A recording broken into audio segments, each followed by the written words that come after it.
Good afternoon, everyone. This is RAND. Welcome to the Global Guided Meditation Call for Sunday, June 15, 2025. After 3:15 p.m. Eastern. You believe it's already June 15. We're only a few days away from when time begins, when light starts to fade. There comes a turning point in every soul's journey when the illusion of separation begins to crack. The ego's carefully constructed architecture of control, security, and safety starts to tremble. And in that quivering moment, a greater spiritual awareness naturally begins to rise. To the ego, this may feel like a frightening free fall into the unknown. But ironically, it is a profoundly holy moment. It is the sacred breath before the ego's final bow. A deeper surrender begins moving through your bones, whispering into the foundation of your being. You can trust life. God doesn't belong to religion. God belongs to the silence you find when you stop running. Elena Solonen. To trust God is not a task to check off on your spiritual to-do list. It's not like drinking your green juice or attending a silent retreat. It's not a belief you argue about over green tea with friends in yoga pants or a debate with a restless mind late at night. No, trusting in God is the wild, radiant act of letting go so fully that even your letting go gets burned away. It is the softest fall into the arms of love, so wide it cannot be measured, so still it contains the thunder, and so ancient it has been waiting for you longer than time can remember.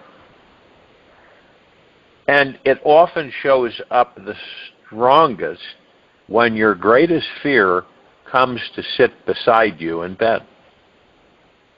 To truly trust God, we must first come to know that we are trusting.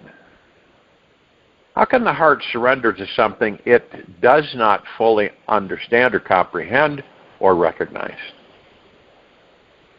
So exactly what is God? When you look deep enough into this inquiry, you will see that God is not the idea of God. That's what throws most people off. They're still trying to reach out for a concept, fall in love with an image, or follow the wisdom from some theological pamphlet with rules and creeds printed on glossy, dog-eared paper. The real God is not that. God is neither male nor female, nor is it form or formless. God is not just something high up in the sky or only found in temples with well-worshipped gurus' shrine. God is the living, breathing intimacy that pulses beneath every atom in this universe and beyond. God is the silence behind your laughter, the ache inside your longing, the holy intelligence that orchestrates the movements of all the stars in our galaxy. It is even responsible for the growth of your toenails. You are always held in it, always saturated by it, and literally drenched in God even when you do not believe there is a God. So how do we develop trust for something that is already so intimately within us? Well, you start by becoming quiet enough to feel it. Trust blossoms naturally when you stop the mind from searching outside for satisfaction and start listening deeper inside. This silent innermost essence is where the divine has always been found. The more you surrender to this intimate stillness, the more undeniable God becomes. You want to make sure that you are in a comfortable position with no outside distraction, relaxed into your body, still as a statue, focused on your breath, rising and falling. Be still and know that I am God. You are God. This is you talking. Be still and know that I am God. The experience of trust naturally arises when we stop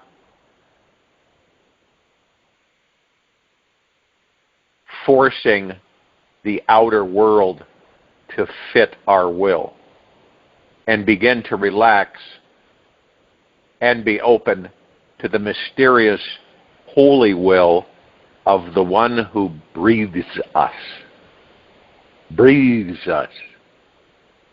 That one is not separate from you. It is you, wearing your face, breathing this very breath. It is born out of your deepest inquiry into yourself. It is the feeling of infinite safety that has been patiently waiting for your entire life. When I gave up needing to be right, the beloved walked in and handed me peace. Jaya Ananda. We do not need to be perfect to trust in God. We don't need to pray the right words, chant the right mantras, or sit in lotus like a spiritual Instagram influencer. Trust is not a performance, and it is definitely not polished. Trust often feels quite messy, especially in the beginning. It can come after a night drenched in tears, a nose full of snot, and a heart that somehow still beams with gratitude for the life you have. It is all of you showing up in your realness and saying, here I am. I don't know what the heck I'm doing, but I'm willing to surrender and be guided. And when that willingness cracks your heart open, even just for a breath, or the blink of an eye, this whole universe rearranges itself around your surrender. Through this total surrender to God, the birds start singing songs that suspiciously sound like answers. The wind begins brushing your skin like it's calling out your name. Strangers smile at you with eyes of sweet angels in disguise. Your spiritual path begins to reveal itself one stone at a time. And suddenly, you're not so afraid of the unknown anymore. Because now, you're walking with the beloved. The divine doesn't knock. It seeps in through the cracks you were ashamed to see. Mateo Reyes. Trusting in God means you stop making fear and worry your main compass. It is learning how to breathe again from a relaxed belly and resting more often in your innermost being. It is a softening into the center of your normal chaos. It is a choosing presence over desire, especially when the past wants to drag you back into the drama, or the future tries to seduce you into further anxiety. Trust is discovered only in this moment, in this infinite millisecond of now, where God is always waiting for you. You are never too late, too lost, or too broken to learn how to trust. And you are not too much for God to handle either. The mind may believe otherwise, but God doesn't speak to you in a demand. God speaks in a deep, soft presence that quietly nudges you with this gentle electric aliveness which hums underneath our skin when we say yes to what is. When truth is near, it does not shout. It wraps you in silence and sings to your bone, Amara Deva. Each time you doubt God, when you fall from believing God is real and rage against the mystery and curse its silence, God is still there, waiting patiently, lovingly, smiling behind every solemn face that passes by. So if you've forgotten how to trust, come back to your breath. Put your hands on your heart. Feel the warmth there. That is God knocking softly on your chest. This warmth is not meant to be worshipped, but to be deeply felt and welcomed into your core. It's there to nurture you on those dark, rainy nights when you're the most alone, and to hold your hand when you think nobody cares about you. This warmth is a guide to show you the way home. It speaks through your intuition, your greatest joy, and that sacred knowing that says God has never, ever left you. God is not the destination. God is the warmth you feel when you realize you never left. To Leonore. Trusting in God is not something you need to earn.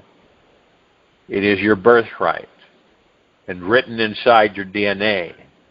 It is hidden inside your tears, within your belly laughs, in those quiet nights of loneliness and confusion. Trust doesn't come from knowing everything will turn out the way you planned. It comes from realizing that everything, absolutely everything, is already being held by a love so vastly intelligent and so exquisitely tender that even your pain has an intelligent purpose in its design. It is who you are when you stop pretending to be what you are not. So let the armor fall off. Let your mind take a long, deep rest and allow your soul to remember that you are always held. Let go of your fears and surrender to feeling that you are already home. There is always a ray of light shining in the darkness. And real trust is simply the art of letting that truth in. The God source is always knows what's the best for your soul's highest evolution. Your job is simply to be receptive and allow yourself to receive the greatest wisdom and life direction you need at that particular time in your life. These are the ingredients for deep trust. The God Source, soon you'll find this divine conversation is happening everywhere you go, offering the best guidance you could ever ask for, making you realize that you were never alone. And if and when your soul is ready to feel it now, all the way into your bones, then open your heart and allow it to come in.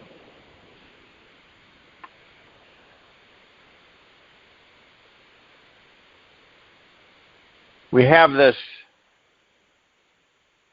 it obviously starts when we're in a baby body and we're an open vessel and we take in everything.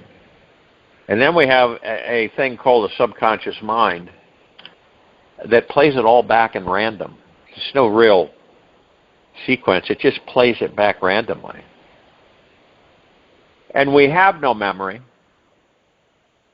of anything but now, present moment. We can't compare. And so we're like, really, in one way we're newborn, okay? And in another way we're newborn. Because we're newborn because we're in this life and we navigate it the best we can. And when we navigate it, it is divine perfection. Now, the way we've been taught, programmed, however you want to say it, continuously, it's how we perceive, how we view, how we look at things. Now, obviously, when you were a child, you had not developed any of that. So you looked at things with wonder, amazement. Little things you looked at with amazement. Like, what would a rainbow taste like if you could lick it? I mean, stuff like that. And we were all amazed every step of the way of life. Curious. Always asking questions, always probing, always wanting to know something, learn, express, expand. We didn't really, at that point in stage, we didn't care about what other people thought said. And we played with our friends. We were creative. We had a good time. And then the body got older. We were filled with more information. And we started taking life really seriously. That's a real dangerous thing to do. Because when you take life really seriously, you miss the target. You've heard me say many times that we are here to enjoy life. And that's not just a saying, that's a truth. So yeah, a lot of us will do this and do that and do this and that. We'll have some fun here and fun there, fun here and fun there. But to really enjoy life is to let go of life. It really is. We hold on to things, and it's because of how we've been taught. We hold on to things incessantly. We're afraid to let go. We fear it. And the word surrender causes many of us to go, I can't do that. What do you mean? What, surrender? Give up everything? See how we take it. This is how we perceive it. And it isn't anything like that. You release your attachments and your expectations of everything. Because your trust is so deep that you know automatically that whatever it is shall be yours. And on top of it, you also know that it's all temporary. All of this is temporary. That's why we're here to enjoy our life, so that we can have stuff and have fun and experience things. Now, isn't it interesting that all of us, there isn't really any of us that don't know that there is mortality with these bodies. We do, right? Children, you learn at a young age, and you don't visit it a lot. But as these bodies age, we start pulling ourselves more and more towards what? Mortality. But knowing that that is an inevitability that we will leave the body. Isn't that crazy? It's not something like maybe one day we'll leave the body. No, it's you're going to leave the body. All of us are going to leave the body. It's a given. So doesn't it make sense that when we're in the body, we enjoy the life as much as we can? We let go. We let go of stress, anxiety, and fear and worry. We go within. We commune with the God that we are within the body.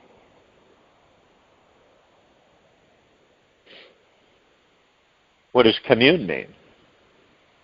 Merge. Merge with the God that you are. See, right now we're in this kind of a fog of separation. We're all taught this all the time. We see things. Things are always, on this planet, we're always reminded of the illusion of separation all the time. Reinforces us. Reinforces. You've got two candles, they're separate. They're not stuck together, right?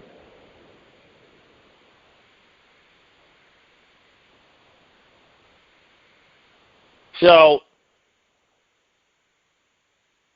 and it is a challenge, because this is how we are orchestrated. That's how things are orchestrated, how we're glued into things, and why it is so challenging for us to let go. Because so many of us feel so insecure because the ego mind is the master, that we're afraid, we fear we're going to lose control. When you say, let it all go, many become frightened or fearful that they will lose control if they let it all go. And many of us want control, because what does it do? It kind of gives us a feeling of comfort in a way, because we're in control. We're directing, watching, and doing this and doing that. Oh, heaven forbid if we weren't in control. Because you know what really is running the show? The universe, the God. And we're along for the ride. And once we comprehend the fact that we are God, then things start coming into view. The fog begins to clear off. And we start seeing things that we never saw before. We start experiencing things that we've never in a million years thought we would experience. It's like this planet, right? Who created it? The collective consciousness. The God created it. What are we? We're the God. We're collective consciousness. We created it. Why do you think it feels so good when we're in physical material form and we interact with our creations? You ever notice that? It isn't a strangeness. It isn't a discomfort. It's a warmth, an embrace. You ever notice that? We embrace our creations. We enjoy them. We honor them. Not fight them and push and shove them and try to control them. We enjoy them because you begin to open up to yourself that you literally helped create them. The trees and the wind and the sky and the ocean and all the life, all the fauna. Why? Why would we do that as a collective? To enjoy it. It's not complicated. We do it to enjoy it while we're in these bodies.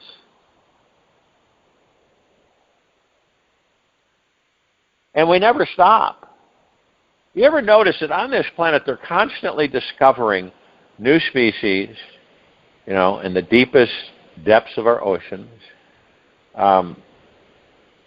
cities built under cities, all kinds of things that we never ever knew existed. And it's endless. Things just keep showing up. And this is done because do you want to be bored? No, none of us do. And when we discover that God is within us, and we can manifest anything we choose, and we aren't climbing the ladder, we aren't climbing the mountain, we aren't struggling and striving and grimacing and pulling. We're at ease because we have this deep trust with the God that we are. We're at ease. We know. And it's through heart-mindedness. It's not through ego-mind. It's through heart-mindedness. Deep, eternal love. Not only for ourselves, but all things and everyone. And yes, this has been, discussed and shared for centuries, thousands and thousands of years. But do you ever notice it comes right back to it at certain times of existence? See, on this planet, we've been convinced that we're all separate, that everything is separate. This is why it's so difficult for us to what? Unify. To let go and surrender all of our predisposed ideas and attitudes of what we were fed when we were growing up.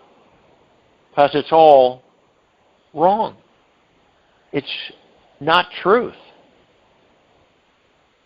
And I don't believe that any of us choose to live a lie. I really don't. I don't believe that any of us really would choose to live a lie. We're more and more of us are beginning to open our hearts within ourselves and basically let all of that stuff go. It's an interesting thing. When you ask yourself, it could be any time during the course of a day, morning, night. But when you ask yourself,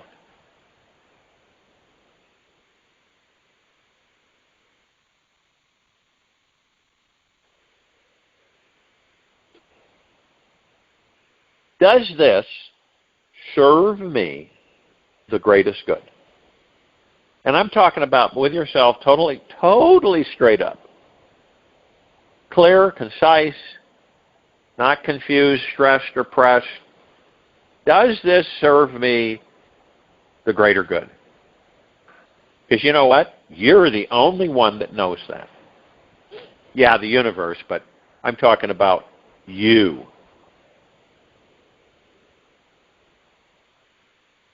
And you're the only one that's going to determine that. So you may say to yourself, and it doesn't mean you're going to get the answer like that. So you're patient. You just kind of kick back. You'll get the answer. The feeling, mostly. It's mostly feeling. And then when you come to the conclusion that, no, this does not serve me the greater good, then you surrender it. And you keep surrendering it so that it never comes back. This isn't, ignoring, right, things.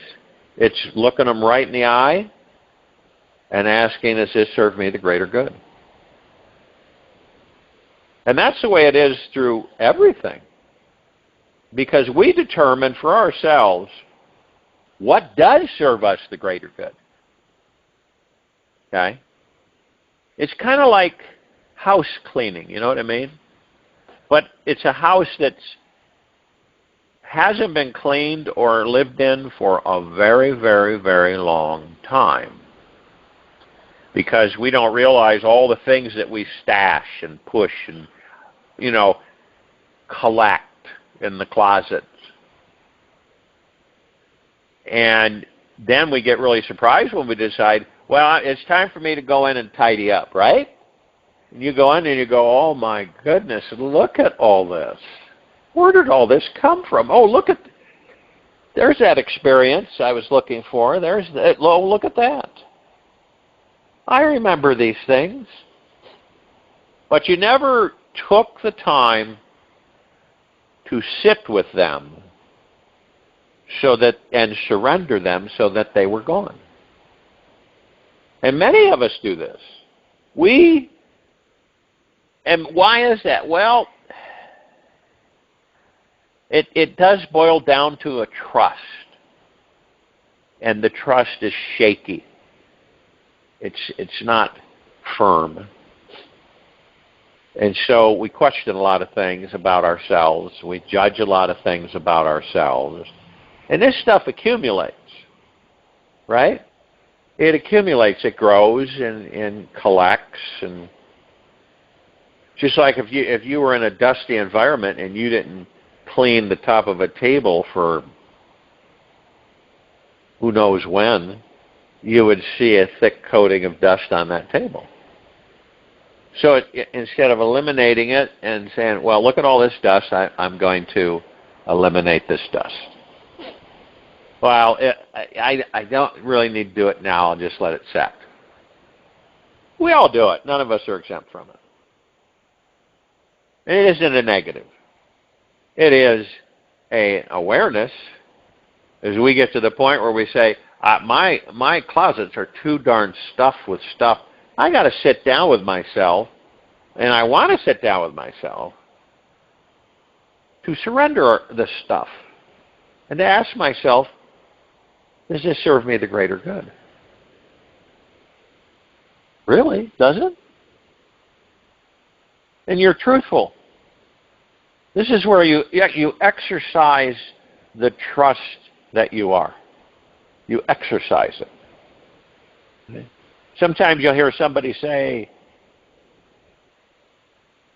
take a leap of faith. Right? Take a leap of faith. It's a risk.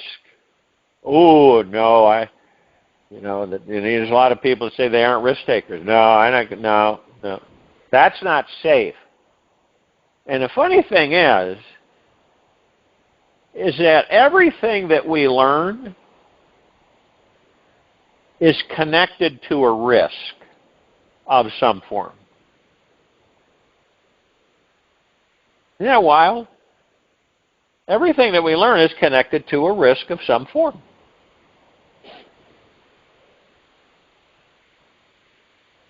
And all the possibilities for any of us reside in the unknown. All the opportunities for any of us reside in the unknown. This is a place we're not familiar with at all. It's like you're with a group of others and you say, do you know what's out there? And all of us say, no, I have no idea what's out there. I can't see anything.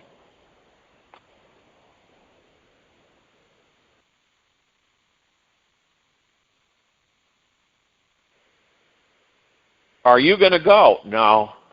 You go. You can go. I'm going to stay right here. You crazy go out there? You can't see anything and it's all dark? What are you going to do? And then you say, well, that's where all of our possibilities are. That's why I'm going. I want to know the possibility. I want to experience the lack of limitations. I want to embrace the belief that anything is possible.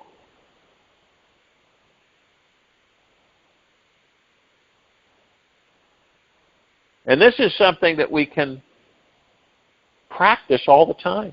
Because usually the universe or you will bring in something that's an unknown. Right?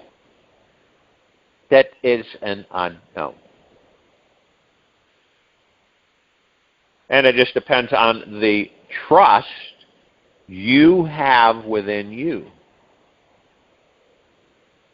And you say, hey, this is great. I'm going for it. I want to know about this. And I can learn. This is experience.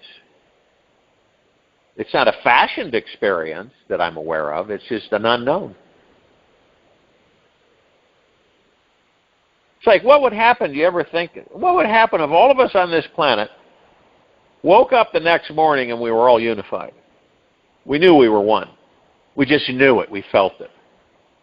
We didn't have to go to, a synagogue or a church to find that out, or even try to discover it, which most of the time you don't. Or sit in a cave with a guru for 40 years. You don't have to do any of that stuff. You wake up one morning and you say, well, we're all unified, we're all one. All experiencing different forms of life. Really, different directions, different situations, different challenges. And it's a continuum. Because when we all leave the body, there'll be a bunch more in body. It doesn't end. You see how exciting it is that we know that, at least people that listen to these meditations know, that the technology will afford us to stay in these bodies as long as we choose. That is exciting. So you know what? Do you think you're going to be in a hurry? Nope. You think you're going to really slow down? Yep. You think you're going to enjoy every single moment of this life? Yep. Are you going to second guess yourself? Go, fall hard on yourself, judge others? Nope. Well, where the heck is the ego mind? Won't be there anymore. You'll be a heart-minded being, filled and overflowing with trust, love, joy, bliss, tranquility, benevolence. It is our rightful path and our evolution of spirit. See, because now we will begin to learn that we are the God in the body. I mean that deeply, not superficially. That we are the God in the body through heart-mindedness and not ego-mind. We will transition as a civilization species into a much higher plane of existence through our clarity, comprehension, and awareness of who and what we are. The kingdom of God, the heaven, the pure consciousness. That's what we are. We will know that we are not these bodies, but we will be in deep gratitude to be able to experience material, physical life. So isn't it interesting? We are God within these bodies, and we choose to experience material physical life, which is God. I join you in the meditation. I'll return to close us out.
of your crazy, hurried, busy mind.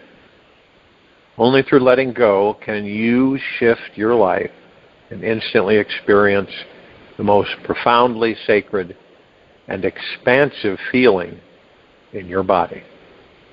It all starts with letting go of your need to be right, and making real happiness the most important destination of all. This isn't about denying your emotional pain and anxiety. You need to be even more present, gentle, and in touch with all these needy, desperate, and wounded aspects of yourself. Just quit hiding from your power. This means stop trying to change,